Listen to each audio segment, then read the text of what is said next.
or computer alone. So we set out to do that. And as I said, our group is called the Center for Collective Intelligence. This is led by Professor Tom Malone. He is a brilliant, brilliant guy who's done organizational work and studied how companies work, how they can work more effectively.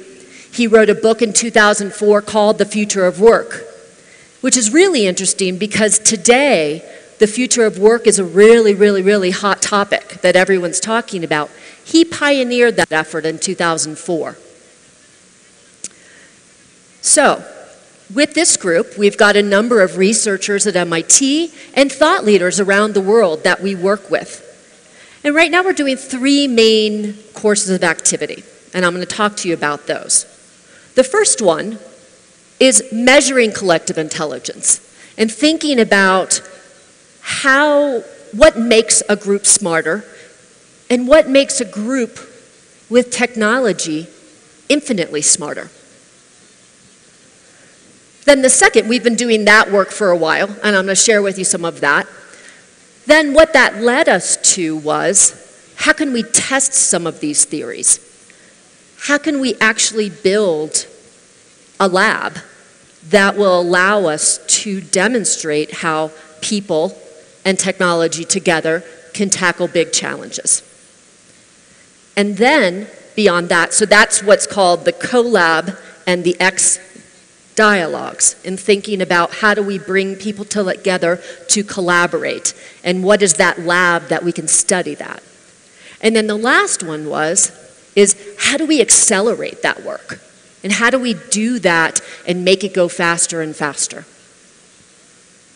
So let's start with the first one. We started studying groups. We did research pulling together different groups of people. I want to know here in this room, how many of you have done an IQ test where you've tested your own IQ? So you've measured your own intelligence. Okay, about half of you. So that's what we're doing for groups. We're looking at, similar to that, how you have different measures on how you can test an individual's intelligence. How can we test a group's intelligence? Oh, I'm sorry, am I clicking this by accident? Yes, I am. Okay, so how many of you think if you have a group of 4 really smart people with high IQs, that group is going to be smarter than a group with people with average IQs? Only a few of you think that. Okay, so this is a really smart group because, in fact, a group with people with high IQs does not necessarily make that a smarter group than a group of people with average IQs. Huh, that's pretty interesting. So we looked and studied more. And we were looking at what are the measures then for making a smart group. So we found that collective intelligence, one of the main drivers in how does a group act smarter together. Now this is just a group, not with the technology, this is just the group dynamic. That social perceptiveness, being able to understand all of the people in your group and how to work together and collaborate effectively, was one of the most important measures. So there was actually a paper written about this. Just a quick aside, you might see on here that it's by Baron Cohen. Some of you might recognize that name. There's a movie star, very funny guy, named that this is his very smart brother, who is actually a researcher in England. That Sacha Baron Cohen is a comedian. So anyway, just a funny aside, but this is his work, that he studied this social perceptiveness, and then we collaborated with him and continued with that work on what makes a group dynamic and what makes a group smarter. So therefore we saw that social perceptiveness and group members make a group smarter. All right, now this is my favorite part of this research, what does that often correlate into? The more women that were in groups, the higher percentage of women in a group made the groups smarter.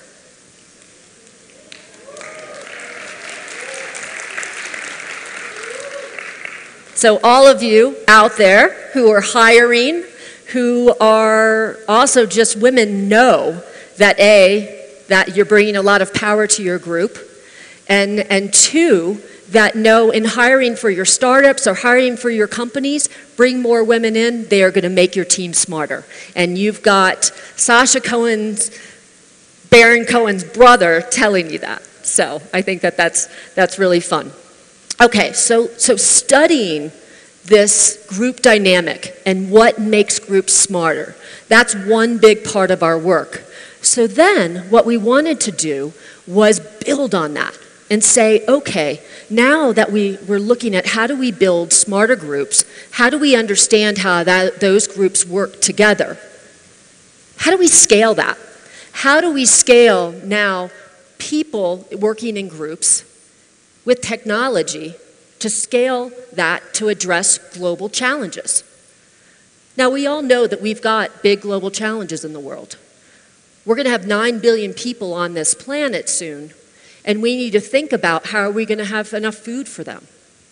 How are we actually going to protect the planet and provide energy for them and education for them and not have climate change destroy our planet? So, in fact, I have this is probably mislabeled. Our world is not the problem. In fact, the problem is what we're doing to it. And so thinking about as we're growing as societies and people and different types of technologies with automotive technologies and different things, we're starting to pollute the planet. And that's having some serious consequences in these big storms that we're seeing, in all kinds of different disruptive things that are happening, as well as just sort of the rising temperatures. So we thought climate change, that's a pretty big problem that impacts everyone, and that we want everyone to be part of the solution. And so thinking about these online tools, we thought, wow, how can we create a problem-solving tool that can encompass ideas from everyone and that we can all collaborate together to address this challenge? So in 2009, we started what's called the Climate Collab. And that is taking our X-Collab platform, thinking about this digital platform that connects people using technology to problem solve. Today, we've got a community of 100,000 people from around the world. That includes world experts in climate, but it also includes everyday people. We've got high school students that are involved. We have people from, I want to say, 87 countries. So it is a global community of people that are contributing towards climate change. Now, how do we do that? Let me take you into how we do that. So this is the platform, and we organize it by proposals. It's really sort of almost competitions, but they're very collaborative competitions. They're not like competitions sort of like that you're probably pretty familiar with of business plan competitions, startup competitions, different things like that. This is a collaborative competition where we post a challenge and then we put it out there to people to collaborate together, to all work on it. And a lot of times people from different parts of the world will contribute solutions. So this is one that I just grabbed a screenshot on that was around carbon pricing, which is a really big challenge. This one we've done regionally in the United States, but we've actually done the same challenge in different regions. And so we wanted to bring together a number of people to say, what are your ideas for how do we solve this? Now we've got advisors that help us with this. We have expert judges that will do judging on what works, what doesn't work. We engage fellows that help to moderate the program. And then we have popular judging, where the community will judge on what the solutions they think are best. And through this process, it's a very multi-leveled, collaborative process, we come up with some really interesting solutions. This is one of my favorite solutions. It's called the Sun Saluter. Now, this was for a challenge for rural areas that were not on sort of major grids, that they had needs of power and water.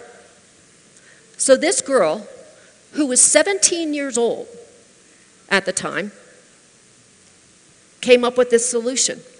It's called the Sun Saluter. And what it is, it's a solar panel that moves with the sun.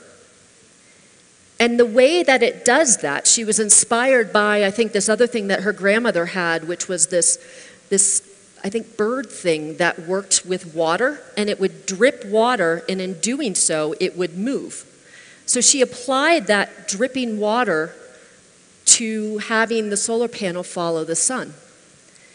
The dripping water goes through a filter that's powered by this solar panel, and it produces 2 liters of clean drinking water every day, powered by one of these things. So this is an example of this product that we found this girl, who is 17 years old, with this idea that then we connected her with resources to help build a company. So that's just one example, and female power again on that.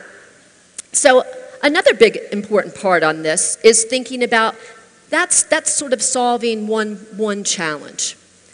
But we wanted to think about this, again, go back to our original premise. We're trying to solve a global challenge. And so therefore we need to think about that. How do these pieces build up together to actually crack this global challenge? So if you look at this, we're thinking about we broke down the problem. So we have all of these challenges. We've created a taxonomy. Does that make sense? We broke down what are all of the issues around climate change, broke that into it's a huge Excel spreadsheet of all the dimensions of it, and then we have projects, proposals that go into each area, and we code them accordingly. So then you have all these basic proposals. So the sun solution was a solution that was in the energy category. And then they can be built together for a regional program. And then all of those things collectively are what our global solution should be. So we had this hypothesis, and then after working with our Climate Collab community for over the last 8 years, we wanted to test it to see if it would work. And this is the result of those building blocks and working with different people in different regions to see if that worked. And in fact, this beautiful diagram is the proof that it did. So then we now have this proof of concept. We've built this very hardy community, and we're on our way.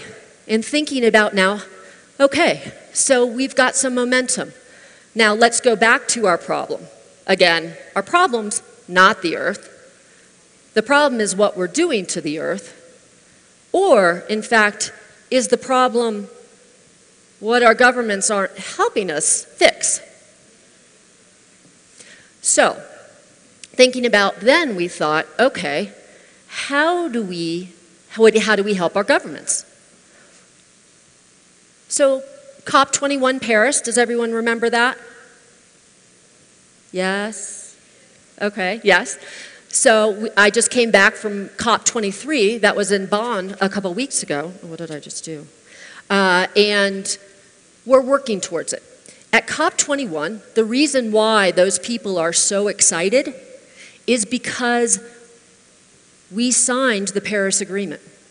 And what the Paris Agreement is that it means that we got 195 countries, almost every country in the world except for 2, signed the Paris Agreement that they would commit to doing X, Y, and Z, what's called their NDC, what their country agreement is, to get to below 2%. Fantastic. We all should be very excited that we made that progress.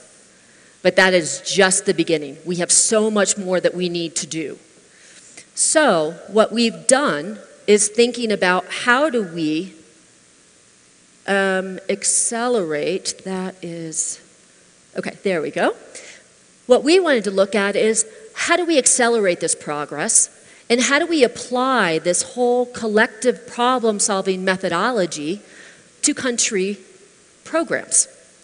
So basically our goal now is to start working with different governments in different countries on engaging, helping them to evaluate, so engaging their populations, engaging much more groups of people than just the people in like the climate ministry. But how do you engage all of you? How can you be part of the solution? So I'm gonna pause actually. I want to ask you a question. Do you feel frustrated that you personally can't do enough to help with the solution? Do you wish that you could do more? Raise your hand if you wish you could do more. Almost at least half, if not more. That's what we felt. We felt that we wanted to engage and empower people to be part of the solution. I'm sure you all heard that Donald Trump, our president, has said that the United States is pulling out of Paris. Well, I'll tell you, a lot of people in the United States was not very happy about that. And I get the same reaction. People want to be doing more. They don't want to be pulling out of this. They believe that we need to do more, not less. And so we want to engage. But we want to engage in ways that will be effective. So that's where the evaluation comes in.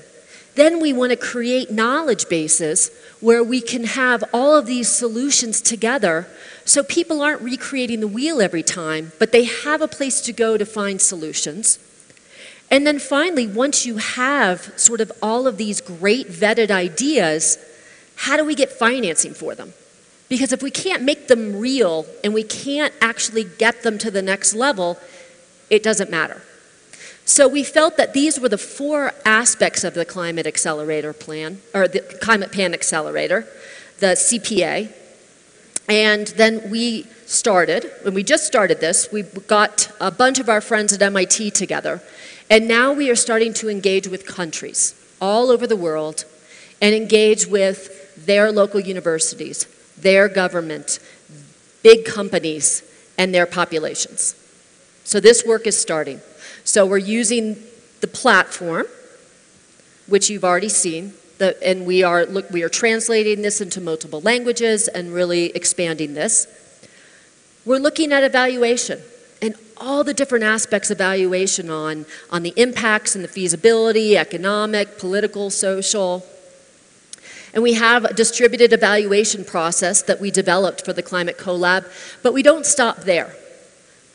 We're looking at, we need sophisticated modeling that we're working with think tanks and universities all around the world to model what are the impacts of these different ideas. And these are just some of the systems that we're helping to develop. The knowledge base is looking at then all of these ideas that are emerging. How do we partner with different big groups like the IDB and the World Bank and different groups that are really trying to tackle climate change, and the UN, and creating knowledge bases? How do we start to plug into those knowledge bases? And then finally, how do we find platforms to connect the dots and really help entrepreneurs, individuals, even sort of government groups that don't have enough financing to do what they really want to be doing to change and solve these problems? So then I go back and you say, well, wow, this is great, but what can I do? So here's what you could do in this particular thing. You could join the Climate Collab and participate as a fellow, as an expert, or develop proposals, contribute to proposals, vote on different proposals, things that you think are interesting. Get involved on the platform. You could help spread the word. Identify organizations that you think should partner with this, that can really help to develop these action plans in your own country, in different organizations that should be involved. And we're always looking for groups that will provide more funding, because ultimately we want to have more prizes and more financial incentives for the groups to get involved. Okay, so that is this whole work that we're doing around climate change. Big initiative, joint initiative across multiple groups at MIT, and looking at plugging into different countries around the world to really tackle this global challenge, utilizing these extraordinary tools that we have for solving in the 21st century. But I'm a workaholic. I don't stop there. I'm also starting to develop a next project that is based on this new book. So you'll remember the guy that I mentioned at the beginning, Tom Malone. That's one of the deep thinkers behind what we're doing with the Center for Collective Intelligence. His new book is coming out in May that's taking all of that work further in this concept called superminds. And really it's this idea that I was talking about is the 21st century solving. That in fact we are in an extraordinary point in time where people and machines together can make incredible opportunities. And that can translate into, and these are things that we're starting to explore, the future of work. How AI and different technologies are disrupting work, and how that is scaring some people. How many of you are worried about this concept of AI disrupting work? It's okay, a lot of people are. So we're doing some deep thinking about that and looking at MIT we're technology optimists. And as I said, our equation is people plus technology equals opportunity. And how do we stop this idea that this is a scary thing and say that we can create so many more interesting jobs? And let's do that. So we're working with a number of groups around that. The second one is, how can this concept be utilized to make education better? And so a lot of our work in looking at things is often the root cause is the education's lacking, and we need to be able to prepare people better for those jobs. So how can we utilize these different theories around education? And then the last area that we're exploring, and I'm really excited about, I grew up in Washington, D.C., and from a very political family, of how can we fix governance? Because today, so much of our lives are impacted and made better by technology. I don't have it right now, but usually I've got my cell phone in my pocket, which is basically a computer where I'm connected to everyone in the world. If you think about that, that's amazing that we have that power. So today we've got so much power, but if you think about our civic engagement, how we're governed, it really hasn't changed that much.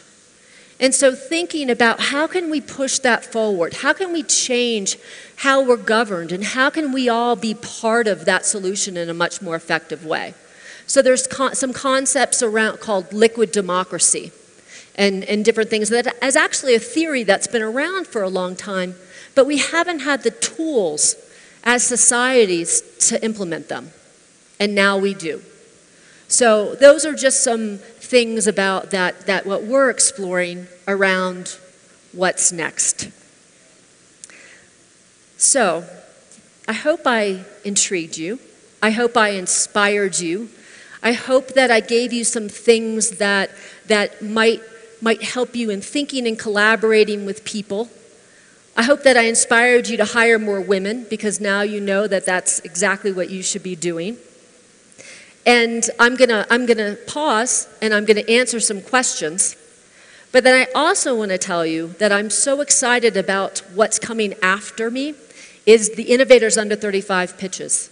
And prior to doing this work that I just was talking about, I was the president of MIT Technology Review, which is MIT's media group that launched the Innovators Under 35. And I was part of the launch for that in Colombia a number of years ago, and I'm so proud of these young innovators. They're going to inspire you, and if you don't know about them, it's going to be mind-blowing for you. But I will stop there and pause for questions. And I think someone's going to give me a translator in case some of your questions are in Spanish, because I'm sorry, my Spanish is terrible. So if I could get that translator from someone? Thank you.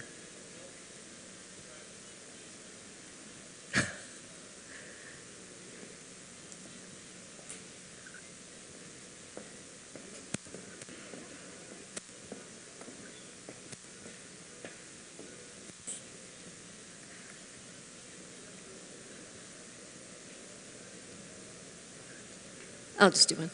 This one? Yeah. Thanks. I can hear you.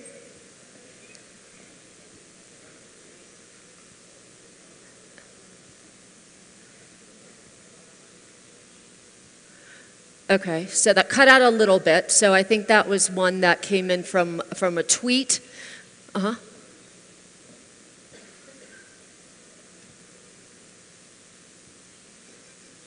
Okay, great. So the question is, how can people...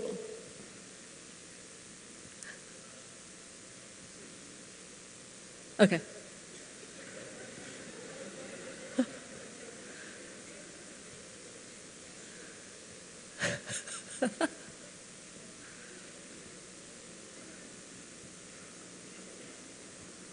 Okay, this is a long question. Whoever asked it, you're smart. Okay, fantastic. So, the question, stop speaking to me in Spanish, I can't understand you. So, oh, I see. Okay, so the question is, how can people in Colombia get involved and help with climate change? So, I would say there's a number of things. Number one, like I said, this is self-serving, but join the Climate Co-op. I really encourage you to get involved from doing that, and I think that you'll find that that's really interesting. Number two, look at ways that you can support young entrepreneurs that are doing work in this space. And how can you get involved in their organizations and what they're doing? There's a number of different groups that around climate change and of the entrepreneurs that are in sort of the clean tech energy space and in the climate space. And there's often ways that you can get involved. I would imagine there's probably a number of mentors in this room. There's probably some venture money or other capital. Look at ways that you can support that. Third, what is a popular movement right now in different regions around the world, and I'm not 100% sure where you are in this right now, is that a lot of the work is moving from sort of that federal government level and the UN level to local levels.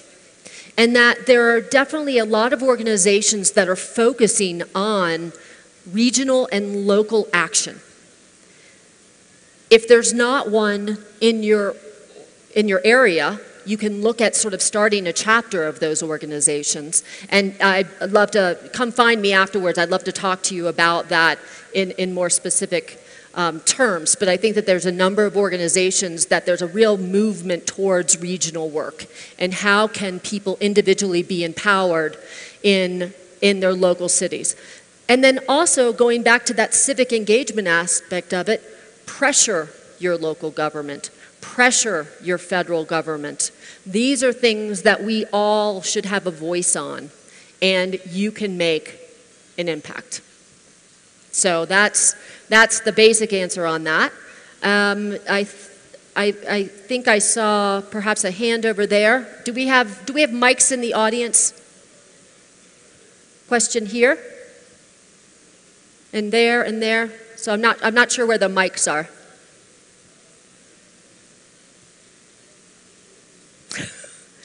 AV people, where are the mics?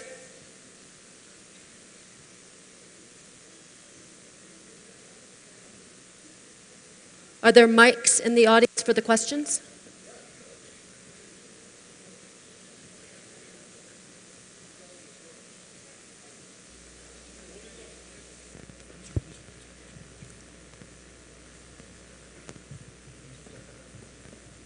So there's a cluster of them right here, and then there's this gentleman in the front row here.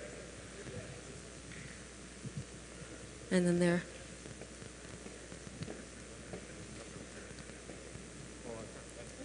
Sí, buenas tardes. Yo vengo de Venezuela.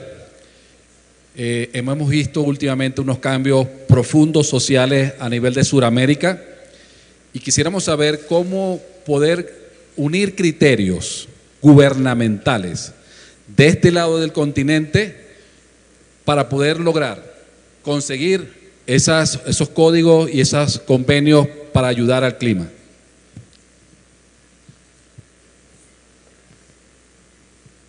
Oh, good. Absolutely. So we're actually doing work on that right now, and that's why I'm here. We're looking at building a Latin American contingent around this accelerator program. So we already have the governments of Argentina, Mexico that are in. We are talking. I've got a number of meetings here in Colombia. We've got Peru is very interested, and we're starting to have discussions on a number more. And it's looking at regionally, there are probably a lot of commonalities, and how do we sort of bring that all together? And that's what we're looking at, not only doing it at the government level, but how do we get universities collectively involved and thinking about they are really engines of innovation and evaluation. How do we then get students involved from there? And then how do we get regional governments involved? So that's what we're starting to do with this accelerator program, and it's bringing together all of these groups, utilizing the platform, utilizing evaluation, knowledge bases, and building that broad community. But so right now we're building on bringing together stakeholders to do that. So I'd love to talk to you more about that.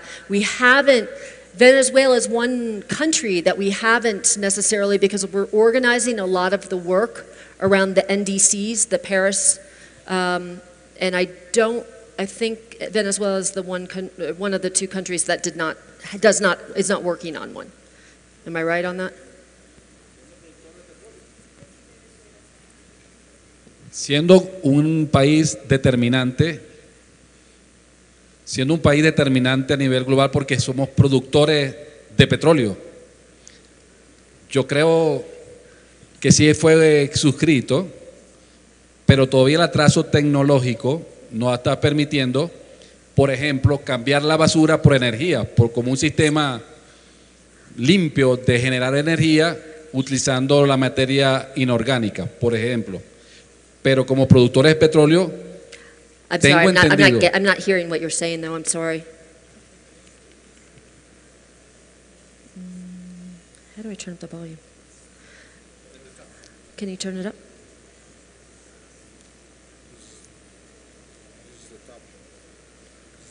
Can the translator speak again? I'm not hearing anything. Is it on the right channel?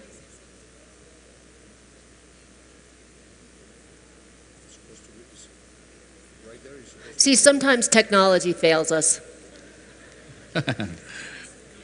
Can you and I talk later? Sí, realmente. I'd love to get to some more questions, and I'd love to talk to you in more detail, because I think there's some more things we could talk about. Está bien, gracias. Okay, thank you. Okay, question over here? Here. My question is the Center of Collective Intelligence already working on a program for a peace education or peace building, and how can the organizations can be part of it? Great. So how can you be part of it? Excellent. So we're looking at So first of all, with the Climate Collab and that global platform that we're building, we welcome you to be part of it. And if there's specific areas that you're really interested in getting involved, that you can jump on the platform. You personally can become a fellow. Your group that you're involved with could submit proposals, be a part of that. We can activate, you could select challenges that you pose that you think that we should address as a global community. So that's a very easy first step in getting involved. The second thing, as I mentioned with the Superminds design lab that we're looking at launching next year, that I hope we're focusing on governance, and that will be an area, it sounds like that might be an area that you're interested in too, that we'll be announcing how people can get involved. And so I can give you my card and maybe we can be in touch, and then when we launch that next year, and you can also just sort of keep an eye on our website, when we launch that we'll do a global call for how people can be involved. Great. Question over there? Oh, right there? Okay, go. What is your opinion about artificial intelligence? Because recently we know a case where Facebook developed a kind of artificial intelligence that for themselves is make out of control, and they have to unplug this experiment that they did. I consider that it could be establishing laws on parameters to manage this kind of developments. Yeah, so great. So artificial intelligence is, we have at MIT, we've got a huge lab that has 187 principal researchers and then a ton of people working under it, called the Computer Science and AI Lab, CSAIL. I just did a huge program with them around this and talked about this very deeply. The overwhelming consensus on that from these deep experts is that these advancements, although in one sense we see them in science fiction movies as sort of being very scary, in reality it's going to happen much more slowly. And that we need to, as people, look at it as these are things that are enabling technologies and really be involved in how do we want them to help us. But it's not something that's going to change overnight. There are 3 types of AI. We're really only in the first one now. That's all the different Siri, different things that you're seeing right now are sort of very basic AI, machine learning type things. Once we get to the next level of AI, that's where things do start to get a little iffy, and that's more of the where some of the sci-fi stuff comes into play. When you get to the highest level of AI, that's where it is, in one sense, where people, they say that the AI is smarter than people. And so that's where we need to watch out for. But I think that the overwhelming message of this large gathering that we did around this was, A, it's going to take a long time. B, everyone needs to be paying attention to this and be involved. We need to be thinking deeply about how we want to utilize these technologies to make our lives better, and not just for a bunch of a small group of people to get rich. And how are we regulating that? And so it's really thinking about it now. You as an individual, don't always click on that privacy policy, giving away every aspect of your privacy. Think about those types of things and be more active on that. That's sort of one area to start. Understand what are these, how to leverage these types of things, and then think about, pay attention and think about in 5 years, what are things that are going to be automated? What are the things that are going to be that are going to help your life. So I'm going to stop there because I'm getting this like red blinking. I'd love to talk to you more, and I'd actually love to talk to all of you more, and I will be here for the rest of the afternoon. So I want to thank you so much for giving me your attention.